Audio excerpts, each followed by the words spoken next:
Kevin was like, I got this.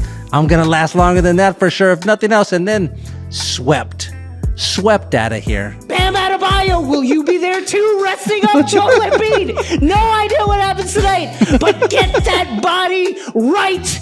And then now the end of the series, the payoff of that is the big dunk in the fourth quarter, 2 minutes left. God. Just bop, crossover into the lane. Yeah, my God. Durant just on Kevin Durant, faded away. He just faded from the picture. Jason.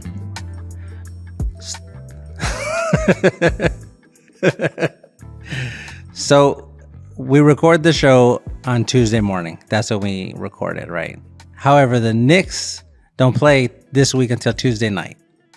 So there's a chance, as this episode is coming out, there's a chance that the Knicks have advanced to the second round of the playoffs for the first time in 1,000 years. And there's also a chance. They've been there recently, but it didn't go well. But yeah, that's okay. Continue. There's also a chance, though, that they have begun a heartbreaking collapse that's going to end with them losing the series. Right? It could be. Yeah. One of those two things is happening right now. You and I, we're recording this from the past. To the listeners, they know. They're laughing at us right now because they know that the Knicks won or the Knicks lost. Play the Interstellar theme.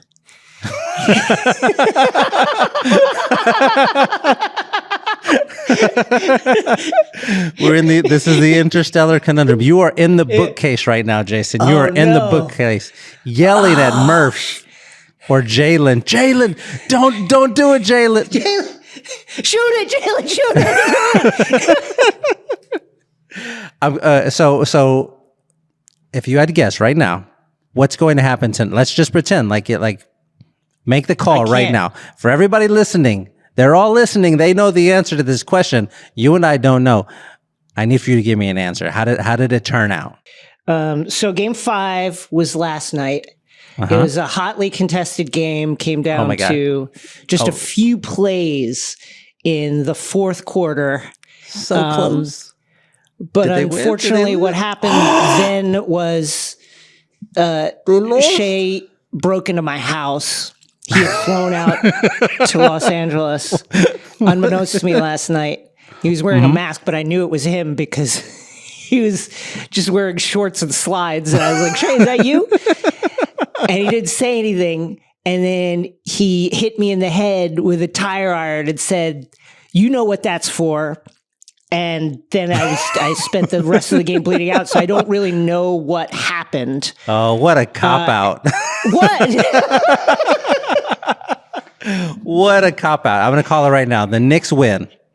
They won the game last night, Jason. They won the game. Congratulations.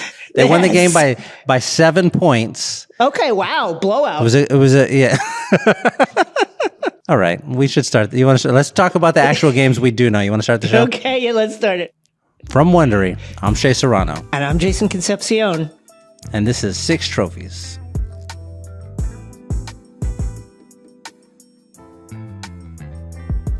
Hello, I'm Jason Concepcion, and welcome to 6 Trophies, a podcast series hosted by myself and Shea Serrano, in which we comb through all the NBA news from the past week and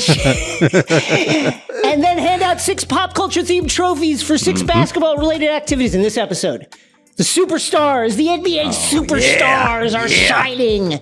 Darvin Ham is delicious and cooked. Nobody has any idea what's going to happen in the Magic Cavs series. All that and more. Let's hand out some trophies.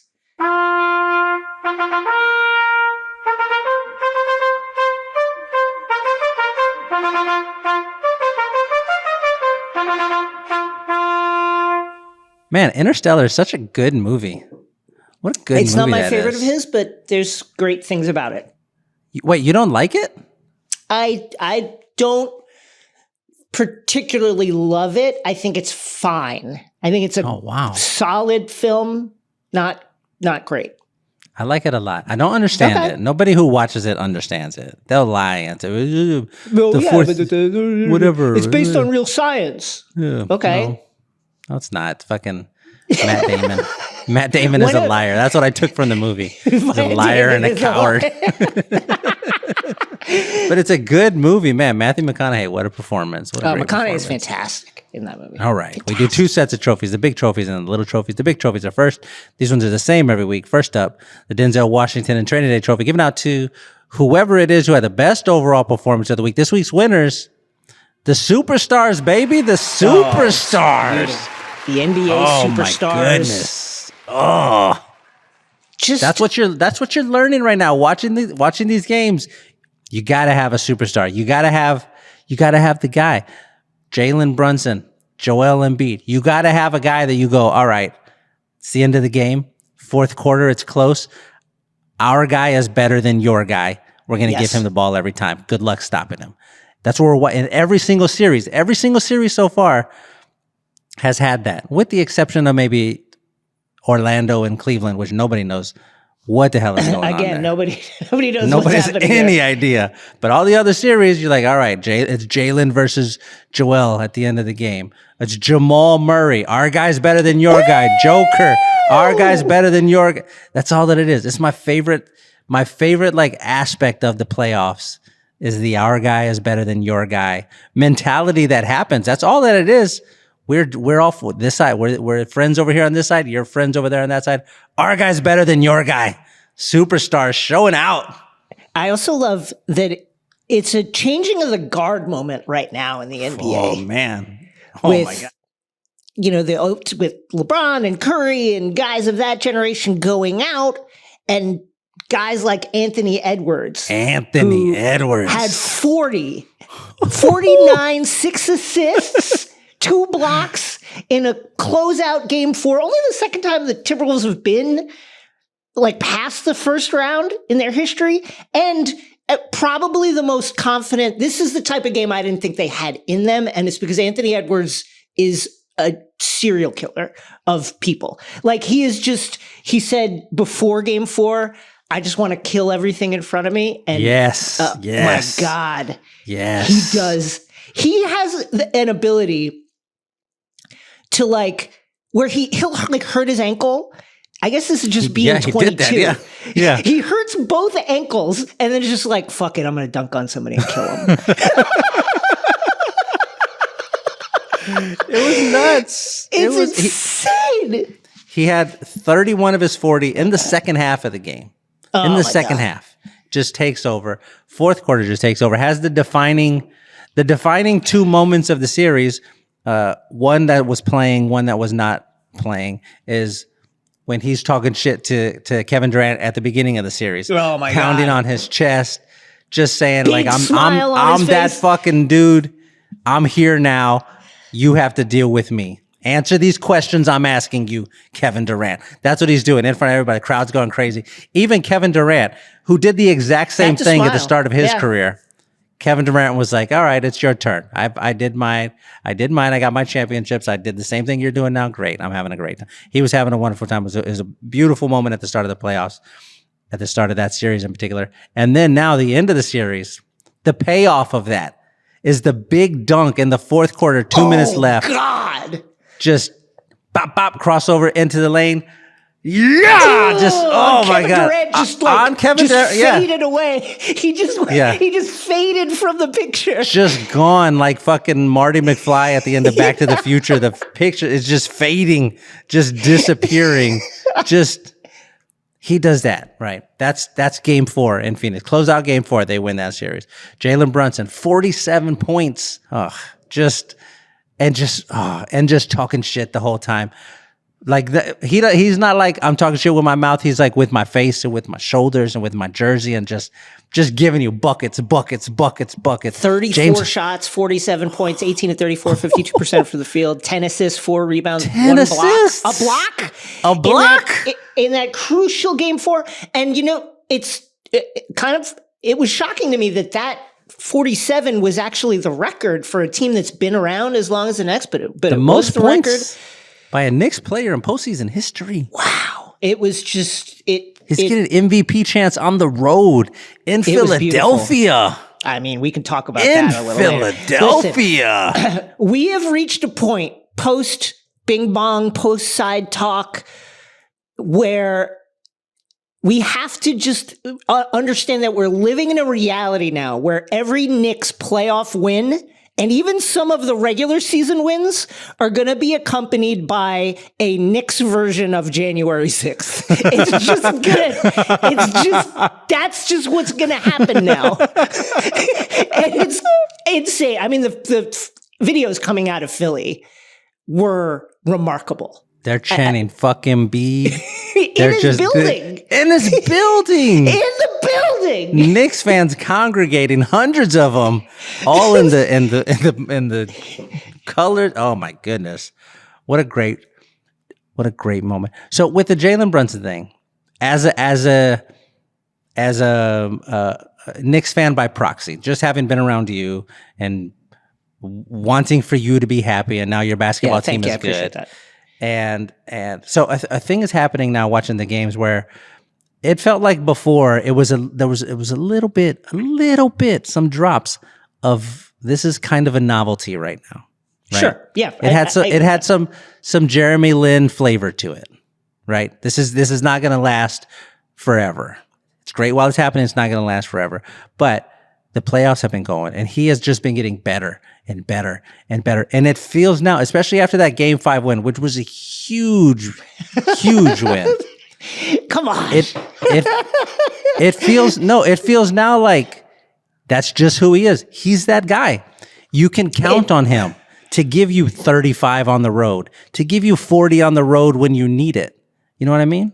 Yeah, it's an amazing thing. And, looking ahead to the future, the next thing for the Knicks is to make Jalen's life easier because the Knicks offense, Knicks have a great identity, which is they play extremely hard on defense all the time. They never quit. Relentless. They're going to make life terrible for their opponent.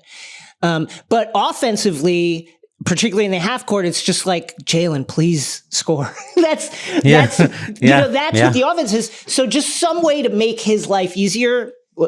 Some player, an ancillary playmaker, somebody who can make shots, another star, essentially, that's going to be a big deal. Looking across the league, man, shouts to James Harden for Game 4 win in Dallas.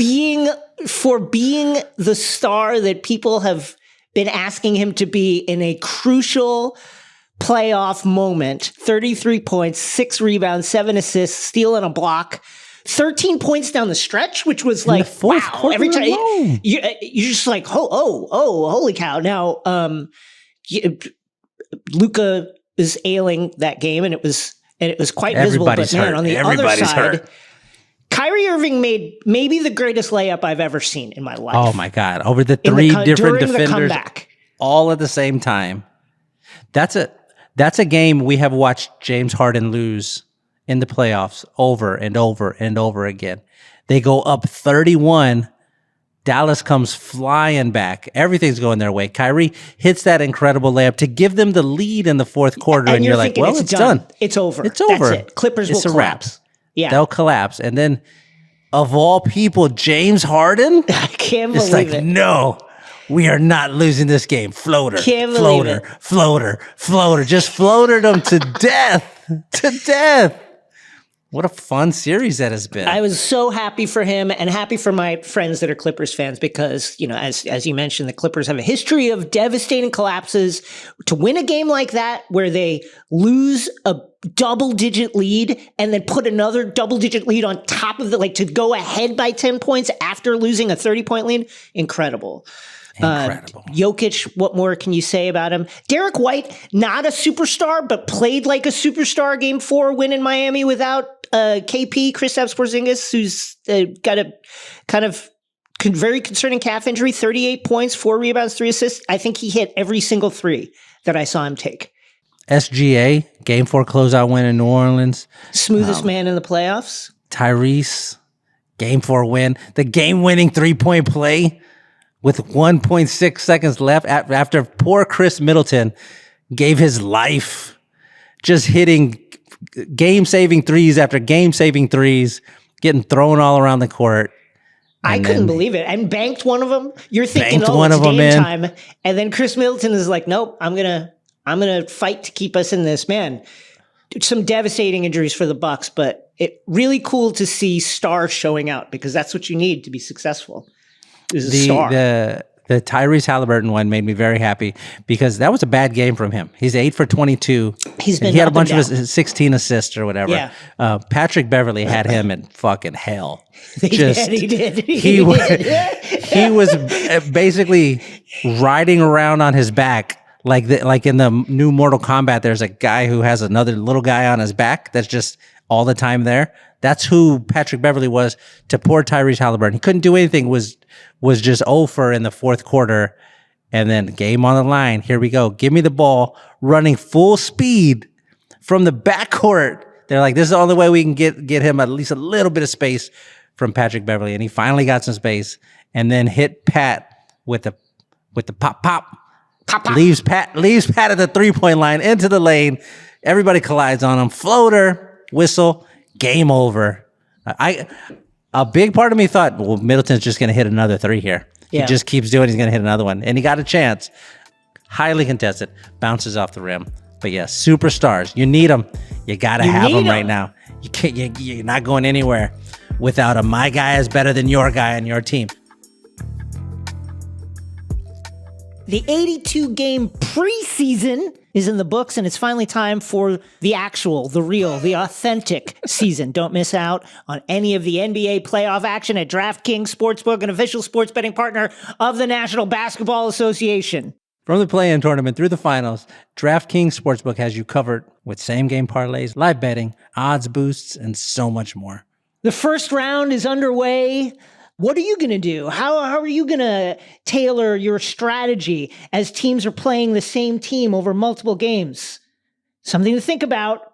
Download the DraftKings Sportsbook app and use the code SIX. That's SIX. New customers bet $5 and get $200 in bonus bets instantly. That's code SIX only on DraftKings. The crown is yours. Gambling problem? Call 1-800-GAMBLER. Or in West Virginia, visit 1-800-GAMBLER.net. In New York, call 877-8-HOPE-NY or text HOPE-NY 467-369. In Connecticut, help is available for problem gambling. Call 888-789-7777 or visit ccpg.org. Please play responsibly. On behalf of Boot Hill Casino and Resort in Kansas, 21 and over. Age varies by jurisdiction. Void in Ontario. Bonus bets expire 168 hours after issuance. See dkng.co/bball for eligibility and deposit restrictions, terms, and responsible gaming resources. Next trophy, the Lauryn Hill. You might win some, but you just lost one trophy. Given out to whoever it is who had the worst performance of the week. This week's winner, the Los Angeles Lakers. Shouts to them. Oh, man, tough break. Hard-fought series. It was 4-1, but honestly, the Lakers led for 70% of every single game, which is kind of concerning. And they led every Denver. game at halftime. Yeah. So that, I think, in general, when you add in the Jamal Murray calf situation he played through, an injury that seemed like it could possibly keep him out of the game, and then he said, no, I'd rather die than be out of the game. I'm glad the team listened to me, and they let me listen to my body and trust me. Still, that's concerning. But, man, the Lakers... tough season with a lot of questions ahead. And you got to say, the snipers at The Athletic, led by Shams Charania, they don't wait, because as soon as the Suns were eliminated, boom, here's the how Frank Vogel fucked up story at The Athletic. And then literally 5 minutes after the Lakers were eliminated, it's boom. Here's the Darvin Ham is salted highly ham. Unlikely. He's cooked story. Oh, man. Is there a worse job like in the NBA than coach of a super team? I don't think there is, because I don't know how you succeed. It just seems really hard. It's very bad. It's a very bad spot to be in. I was curious. I wanted to ask about this. So in this Lakers Nuggets series, yeah, we're 3 shots away. We're 4 possessions away from the Lakers winning this series. Yeah, right. You can make that argument. Jamal Murray misses that first jumper. They go to overtime. The Lakers win. Right. Jamal Murray misses yesterday. The Lakers win. Like what? Like it's 3-2 at worst, maybe 4-1 in favor of the Lakers. Right. But when you lose a series like that, don't you kind of feel like, well, we're right there. We're right there. We were one shot. We missed one shot. If Anthony Davis doesn't tweak his shoulder, we win that game and we win the series. And you know what I mean? I think it seems like that makes it worse. I agree with you. And I think the gist of the Darvin Ham hit piece in The Athletic is in part that a lot of the stakeholders in LA, LeBron, Rob Pelinka, Jeannie Buss, feel like their team underperformed. They feel like they have a good team. To your point, they played the champs close every single game. And going back to last year when they did get swept, but every game was very, very close. And they should be better, therefore. And I guess, it must sting. It must really sting. What kind of coach do the Lakers need? Like, who do they need? They need like an AI coach that I think I'm dead serious. I think they need like one of those Boston Dynamics robots, and then you load CoachBot AI 2.0 into it, and it's got all the great strategies of all the great coaches throughout history. And then if something goes wrong, you could just say, well, we encountered something. We came up against a challenge that has never been seen. And that's why we lost. And it's not the player's fault. It's just the fact that we're out here on the edge of all possibilities. I think that's what they need is AI robot coach who can also take all the blame and just be like, you know what, guys, it's my fault. And then at the end of the season, when you lose, you can take AI robot coach, Boston Dynamics robot, take him out to the front of the crypto.com arena and guillotine it. You guillotine it and you get another one. You want the just so I'm understanding, the robot that pops up in the internet videos every so often that's like doing a backflip. Doing backflips on like a bouncy ball and or like whatever. Belly crawling like under wires like at an army base. Yeah. The one that they're shoving with a hockey stick trying to get him to fall over. That's right. They should stop doing that. He's gonna get so he's gonna get so mad. Well, listen, this is an aside, but I don't know if you have like Alexas or Siris or any kind of smart devices in your home. I do. The way that we talk to the Alexa in our home is why the robots are going to come and kill us one day. Because I'm so fucking mean to her. I'm like, Alexa, shut the fuck up. I do that with my GPS when it's like giving me directions, and I don't know how to drive anywhere. I go to eat lunch at this restaurant in San Antonio called Sea Island. I go with my cousin Gary, like once a week at minimum. We go there twice a week, sometimes potentially 3 times a week. I've been there 1,000 times in my life, and I couldn't drive there right now. I have no idea how to get there. Okay, and so I type in the GPS, and she's telling me how to go. And like I'm listening, but as soon as I recognize where I am, I'm like, shut the fuck up. I know where I am, like immediately. And I don't know what that says about us, that we're so dependent until we're not. But man, they're gonna be mad. Okay. The Nuggets are through. The Wolves are through. They play each other very quickly, very briefly. Ooh. What happens in that series? Who wins? Just with your gut right now, without even Wolves in 7. Oh yes. I think. I want the Wolves to win so bad. I understand that they're clearly going to be underdogs coming into this series. Yes, I also think that there is a sea change happening. The Wolves are a different team than we thought of them in the past. Karl-Anthony Towns making good, hard plays, playing great defense, inside-out game, unlike we've seen before. Anthony Edwards ascending to the heights of superstardom. Rudy Gobert is Rudy Gobert.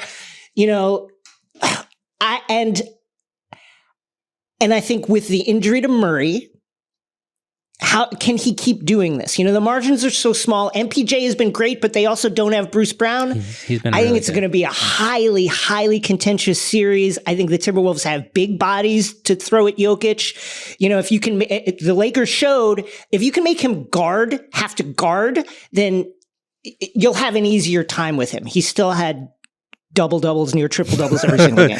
Okay? But it's slightly easier. And I think the Wolves are built to do that Wolves in 7. I understand this is a crazy, somewhat out there take, but Wolves in 7 because I want it. I want it more than I think it's going to happen. Is how it feels. Yeah. I just can't. I can't see anybody right now beating the Nuggets. They just boa constrict themselves around your neck. They really do. Until you can't breathe anymore, and then your head pops off, and then Jamal Murray picks it up and shoots a game winner with it. It's fucking crazy. It's the craziest thing I've ever seen. I will say, remember on the All-Star weekend, Anthony Edwards participating in the whatever the little event was and took it 0% serious, goofing around. And everybody was like, what happens in the playoffs if you can't do that in the playoffs? Like that, this is a sign that he's going to fail when everybody's watching, and it turns out he's fucking not. He's been the liquid metal Terminator in this playoff so far. So he's a scary, scary, scary apex predator right now. Next trophy. The Dominic Toretto, I live my life a quarter mile at a time trophy. Given out to a person or team who made a short-term decision with no regard for future consequence. This week's winner, Bobby Portis. Bobby Portis Jr. Ejected with 5 minutes left in the first quarter. Bobby! In the first quarter. And by the way, they need you. Rejection. He threw a punch at Andrew Nembhard. Clearly, he's got to be out of there. You got to get him out of there. You can't, unless you are, now listen, we can also talk about this. There is very clearly a edict right now from the NBA because the NBA and Adam Silver are in a contract year with their TV deal, right? So they're playing like they're in a contract year. No superstar may be ejected from a game. Bam Adebayo steps under Jason Tatum after the whistle. Flagrant 1, stay in the game. Joel Embiid grabs Mitchell figure four leg lock. Figure four leg lock, throws him to the ground. No ejection. Superstars, you could do anything you want up to a limit. You're going to get a much longer leash than anybody else. But listen, Bobby Portis, your team is decimated. Giannis, out. Chris Middleton, ailing. Dame, out. You can't get ejected from this fucking game. You can't. It was over. There was no chance that they could win. No chance. No chance. You could barely win with him before when you had all the pieces. You certainly can't win without him. He's an important player who won a championship with you. He knows what it takes. He's got it in him. We've seen him have it in him. Yeah. And he just lost it. Kicked out of the game. Kicked out of the game, and look what happened. Miles Turner acted like he got the keys to Legoland. And 29 points 29 again. Points. 9 rebounds, 4 assists, 7 threes. Oh. Come on. Bobby, don't do that. You remember the classic, you must remember, of course, the classic Bobby Portis clip. Where do you get your intensity? How do you get up for the game? And he said, before every game, I picture someone on the opposing team slapping my mom. Mm-hmm. And that's how I get up for the game. Well, Bobby, I understand that works for you, but they didn't actually do it. So you can't get ejected from this game. Just pick a different family member. Go to a cousin. Picture they slapped your cousin. Yeah. And you I like love them, that person. But less. Yeah. But but less. Bobby Portis, please stay in the game. That series is over, right? It's done. The Pacers are winning. It's a wrap. It's over. Next trophy, the Daniel Plainview. I've abandoned my child. I've abandoned my boy trophy, which is given out to a player or team we're temporarily given up on for the week, or maybe forever. In this case, this week's winner, the Phoenix Suns. Everybody abandoning ship. Everybody is abandoning ship. We give up. They're ready to go. It didn't work. We put our super team together. Kevin Durant, Devin Booker, Bradley Beal. And they just got fucking blown out of the gym. Just destroyed. Absolutely destroyed. Shouts to potential future Nick Devin Booker for having 49 in the closeout game, raging against the dying of the light. Stephen A. Smith reports, and honestly, to be fair with you, to people that I know who know stuff confirm that there are a lot of whispers that Devin Booker is on the radar of Knicks GM Leon Rose, but everybody's abandoning their child, the Phoenix Suns. Frank Vogel, coach, was the victim of that aforementioned hit piece in The Athletic that opened with an anecdote about how Vogel was like giving some sort of direction about defense in February, and that the entire team was like snickering and laughing at him because they found him clownish. Folks, they have the highest payroll in the league, and it didn't work. And they have a new owner, Matt Ishbia, who was recently heard on a recorded clip from some shareholders meeting for his real estate company, like raging against a competing company, saying, "We're going to fucking destroy them. We're going to fucking kill them." You know that guy is so unhappy right now. So unhappy. Real buyer's remorse. Golly. Yeah. Bradley Beal, I thought, has handled it better than everybody else. And then they get swept. And then after the game, he walks out and he sits down in front of all of the reporters. And then with a smile on his face, he just says, "Well, I'll be damned, man." He laughs. It was great. I mean, what else can you do? He played terrible, but at least he owned it. You know what I mean? Yeah. Like there's that moment in the game where he's coming out of the game and Vogel goes to dap him up or give him 5 or whatever the case may be. And he like clearly waves, like he just kind of snatches his hand away. And he was asked about it and he said, I was just like upset with myself. And I understand that looked bad. And I apologize to coach, like that shouldn't take that any kind of way. So he owned that. But that whole team just looked, anytime, like they looked comfortable if they were up 10 or 15. Anytime the game is close enough to start making strategic and tactical decisions about, okay, what are we going to do? They have too many cooks. They don't have enough playmakers, and it just became fucking chaotic. Great, but this sweep created one of the all-time recent sound bites from Anthony Edwards and Kat's post-game after the sweep, where they were looking at the box score and they were saying, "Oh, Eubanks didn't play tonight." And Kat was like, "Yeah, he was good against us." And then Anthony went, "That's not our job. It's not our job. Don't worry about it. That's not our job." If I was Bradley Beal has a $57.1 million player option for 26-27 for the 27 season. Right? Oh God! He's 2 seasons still left on his contract, and a player. They can't trade him. I would email those guys right now, 2.5 years in advance, and be like, "I'm going to go ahead and exercise my player option. FYI, Guess what? Get my $57 million ready, please." Yeah, I'm opting in. There are a lot of reasons to opt into that money if you're Bradley Beal. In fact, there are 50 million of them. Yeah. This is of all of the stats that came out after the series is over, the one that just was like, holy shit, was Phoenix is a minus 51 when you had Book, Durant, and Beal on the floor together in the series. Bad. Like those are the guys those were who were supposed to bring you a championship. Yeah. When they made all the deals, everybody's like, "Whoa, they got it.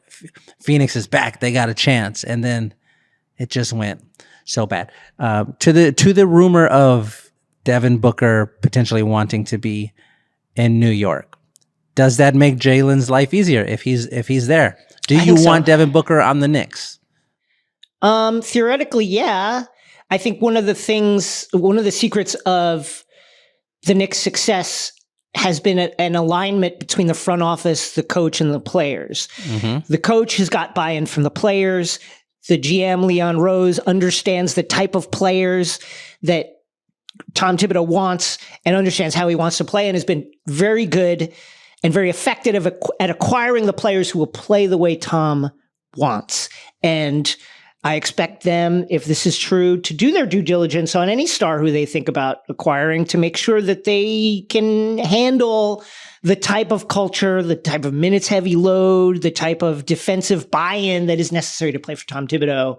And if that's the case, I think that would be great. I think that would be awesome. As to who would go out in a deal like that. I don't want to think about that because I really love this group right now. But I think Devin Booker could help the Knicks, obviously.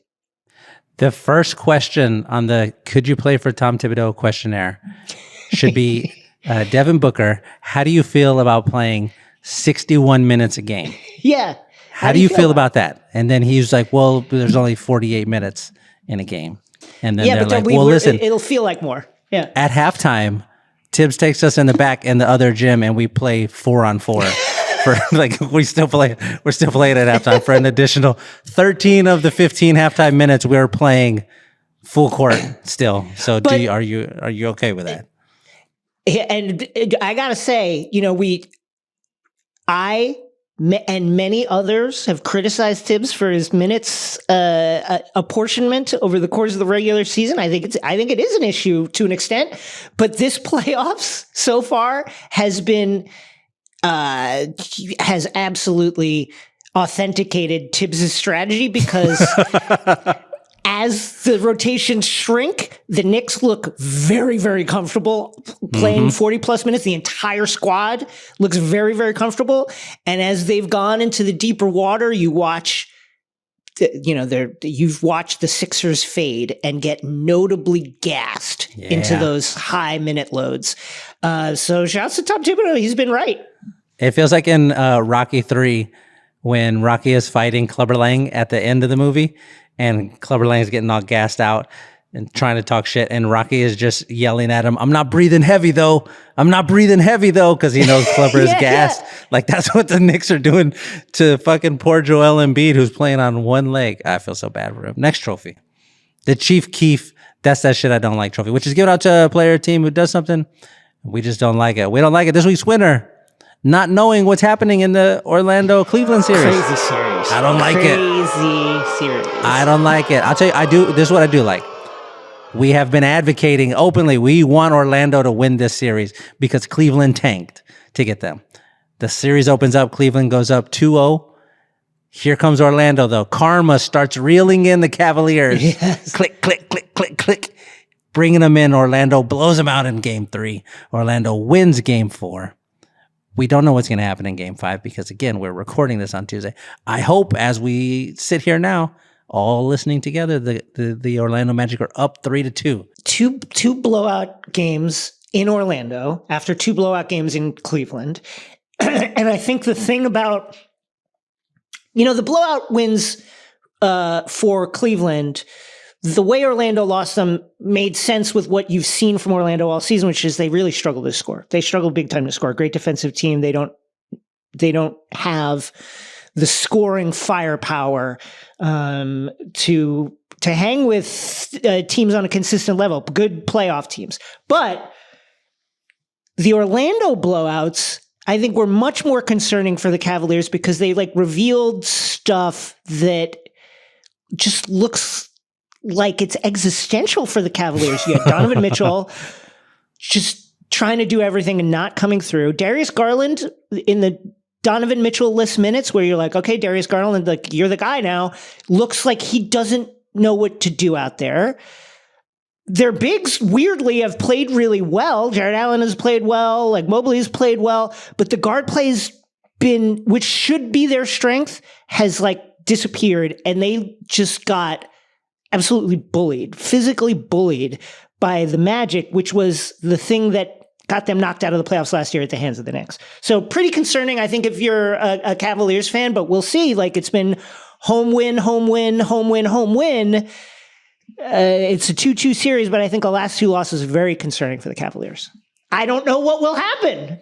We don't, and that's what we don't like. We should be able to know at this point. We know the Indiana Pacers are going to win. We don't know what's going to happen here. I have one more thing I don't like. I'll say this. What don't you like? I think Joel Embiid's a great player. I think he's great. We're back to this. I just want to say this. Okay. I understand we don't know what happened in Game 5 and that the listener does because the listener is the future and I don't know. Maybe Joel Embiid goes crazy tonight. And he's a warrior. He's played with numerous injuries, was out for a lot of the year with the knee injury, has the Bell's palsy. He's going through stuff. The foul shots, which a lot of Knicks fans will complain about, stop fouling him. They are fouling him. There are a couple of touch fouls where you're like, that's bullshit. But like the guy's getting fouled. Like, Hartenstein, Mitch, stop swiping down on him. Precious, like you are fouling him. That said, the hurting guys has got to stop. I don't think that Embiid is a dirty player per se. I think he's one that loses his composure. That grab on Mitch's legs, that was terrible. The kick on Hartenstein and the kick on Mitch's nuts that was terrible. Him stepping on Josh Hart's leg, which I don't care what anybody says, he looks down, looks at where Josh Hart landed, is moving backwards, and then steps forward with his right neck right on Josh's leg. That was intentional. That stuff has got to stop. That's terrible. The other stuff, like the chicken wing on Jalen's face, whatever. That's playoff basketball. That happens. The back screen on I think it was OG that knocked him down, whatever. That's playoff basketball. That shit happens. But the shit where that's like outside of the play, I don't like it. That's it. I don't like it. Yeah. It feels very much like, I'm going to do a movie reference here. This is going to blow your mind that I'm about to do a movie reference. Okay. Jason. But it feels like in Bloodsport when Chong Li throws the salt pill. Like you watch Chong Li break a guy's leg and snap a guy's neck, and you're like, well, that's part of the tournament. But that's just part of it. The salt pill comes out and you're like, that's too far. You've gone too far now, sir. You could do the playoff basketball stuff, but don't figure four leg lock somebody. Don't. What are we doing? Next trophy. The Step Brothers Catalina Wine Mixer Trophy, given out to the thing we're most excited about for the upcoming week. This week's winner, the elimination games are here, baby. Teams are going home. Teams are going home. We've seen some great ones already, but man, the listener again is in the future, knows what happened in Game 5. Knicks in the Knicks Philadelphia series, Game 5. Indiana Milwaukee series tied to possible elimination game Tuesday. Boston Miami Celtics up 3-1.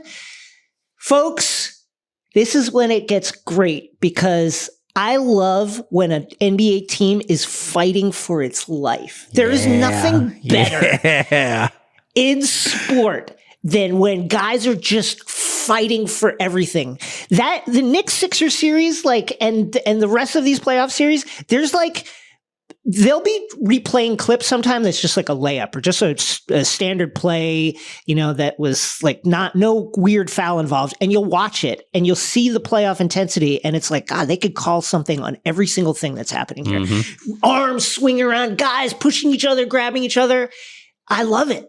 I love elimination desperation. Yes. Game 6, I have long argued, is the best game in any playoff series for the simple fact that it's a guaranteed elimination game. One team is at risk of going home in a Game 6 every single time, no matter what. Like Game 4, sometimes a team could go home, sometimes not. Game 5, sometimes a team could go home, sometimes not. Game 6, somebody's at risk of going home. And then also, if that team wins, now you have the added potential of another game coming, a Game 7, which that's the only thing Game 7 doesn't offer you. You don't have more basketball after that. I love a Game 6. Game 5, 6, and 7. Oh, that's where it's at, baby. I'll see your Game 6. I love a Game 6. I want to shout out the mini elimination Game 4 because the math on a Game 4 is either worst case scenario for a team, you're facing a 3-0 and you don't want to get embarrassed and swept, so you're fighting hard. Or it's 2-1 and if the team with 2 wins, now it's 3-1, it's crazy and you're really behind it. So you've got to fight to get to that 2-2 mini elimination because you understand the math that 3-1 is really, really bad. So you've got that desperation. I love a Game 4 as the mini elimination game that doesn't eliminate you, but is very, very desperate. Very desperate. Wait, let me do one other thing that I also don't like. I just remembered it right now. You know what I don't like? What really bothers me is calling to review a play. I hate it. You're on the other team. Yeah, you don't like it? Why? I hate it. I don't like it because almost always the person saying, let's review the play, and then you show the replay. And clearly you karate kicked the guy in the chest. It was a foul. Clearly. And you're just screaming and doing your finger replay it. Because if I was a coach, I would fall for it every single time. Every single time. Oh my God. Replay, do it. Yeah. Yeah. If Anthony Davis looked at me and I got all ball, coach, I would just go like, I want to challenge. I would be out of timeouts by the end of the first TV timeout of the first quarter. All my challenges and timeouts would be gone. Sorry, where you keep going. No, I'm done. Keep going. I just want to say, you know who's under pressure in that situation? The assistant coach whose job it is to be logged into the Dish app on his iPad, who has to like in under 10 seconds look at the replay and say, yes, do it. Yes, that's a lot of pressure. I want to add one more. Since we're doing this, I want to add one more thing to your thing. Right. Okay. Last night, the TNT guys were complaining and the Lakers were complaining, and I understand it, that it's bullshit that when you challenge and you win the challenge, you lose your timeout. And this, I guess you could argue this came back to bite the Lakers, who had to just run a play with 3 seconds left and the Nuggets up. But that should listen, the game is already so slowed down because of challenges and various other things that happen throughout the game that slow down the game. And what happens in the game gets slowed down. We all complain because it's like, what are we doing? Why are we watching screens? Challenges should cost something. And if you let a team get their timeout back when they win a challenge, you're just going to have challenge after challenge after challenge after challenge. It should be an important moment, and you should weigh it when you challenge. And I think it's absolutely appropriate that it costs a timeout even if you win the challenge. I disagree. Okay. You should get 2 challenges per game. Okay. You get 2. You can have 2 for the whole entirety of the game. And if you win the challenge, great. You don't lose a timeout. But if you lose a challenge, you lose a timeout. And that's it. That's all. You don't get more challenges. You don't get more timeouts. You get 2 for the game. If you win, because that means you were right, Anthony Davis didn't foul Joker. Okay. Why do I have to be penalized because you fucked up and I'm calling you out? You should get to keep your timeout, but you only get the 2 challenges for the whole game and they don't carry over. What? That's it. That's all you get. That's how they should do it. Okay. Fix that. Adam Silver, who we know listens, noted 6 trophies listener. He listens every day. Adam. He listens every day, and I mean that. He listens to the episode from the week every single day. Every day of the week, he just to see if we said anything new. That's right. It just is like, maybe I missed something. Let's do the little trophies. These ones change each week and are situation specific. They're for the smaller storylines that we want to mention, but don't need to get all the way into. My first little trophy. The Jack Nicholson in anger management, I'm wetting my jockeys here trophy. To the crying fan cam that arenas are doing now, where they show fans in opposing jerseys up on the bit. Like if they're playing in Denver, they show people in Lakers jerseys up on the Jumbotron, but they have a filter that makes it look like that person is crying. No matter what you do, it looks like you're crying.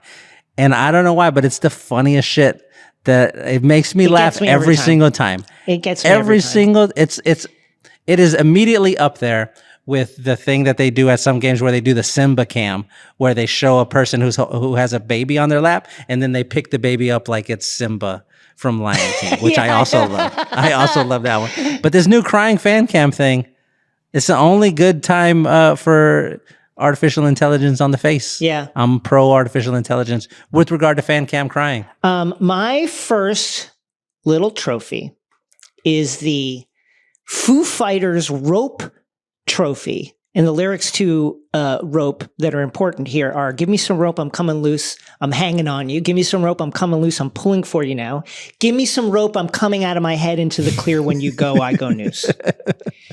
To Ryan Rucco and Richard Jefferson for this clip, legendary sports clip that happened during Game 3 of Timberwolves Suns. Play the clip. It's almost impossible to move him off, especially if you're an undersized or you're a guard.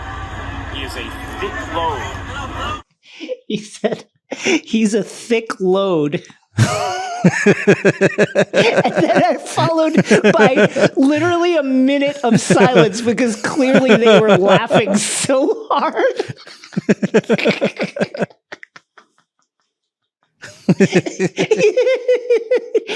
Incredible. I had to get that off my DVR because the NBA has been like deading all the clips that are on. I'm sure. I really like Ryan Rucco. He's good. As a person calling plays and setting moments. Yeah. I think he's really, really good. I'm a big fan of his. Shout out Ryan. My next little trophy. The Ryan Gosling and Barbie. Doesn't seem to matter what I do. I'm always number 2. No one knows how hard I try. Trophy. To Kevin Durant. Poor Kevin Durant. Oh, man. Out of the playoffs again. I imagine at some point he was like, man, all I want to do, I just need to stay in the playoffs longer than LeBron. I never beat LeBron at anything. I'm always second to LeBron every single time this comparison comes up. And then he goes, oh, well, guess what? Guess what, KD? LeBron's only going to make it 5 games into the first round of the playoffs. Yeah. And Kevin was like, I got this. I'm going to last longer than that for sure, if nothing else. And then swept out of here. Poor Kevin Durant. It doesn't seem to matter what he does. He's always number 2. No one knows how hard he tries. Poor KD. My second little trophy is the Spice Girls Stop Right Now trophy to the commercials that are running during the NBA playoffs. Listen, in particular, the Wingstop No Flex Zone trophy and the SGA Chet commercial. Those 2 commercials just need to pump the brakes because I'm at my limit. I can't hear it anymore. And it's broken me to a really significant degree. Like, I have to mute the television now every time I hear Ray Shremmond, and I like that song. It brings back wonderful memories of whatever it was, 2014. And I just think get more advertisers and get more commercials in there. Shouts to the Martinelli's Cheese Shop from last season, which was a similar thing, but felt like less grating than these. And I just have had enough. I've had enough. It was the What a Pro Wants commercial was. Yeah, the What a Pro Wants. It was adorable like twice. Twice. Like, all right, this has got to. I can't. Please, I'm begging you. Can't.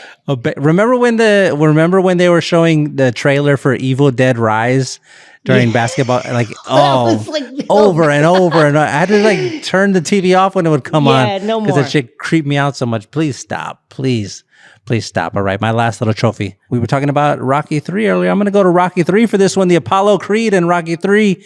Stallion. It's too bad we got to get old trophy. To the second round of the playoffs. Man. Jason, all of our favorites, our guys we have been watching for literal decades are out of here. Out of here.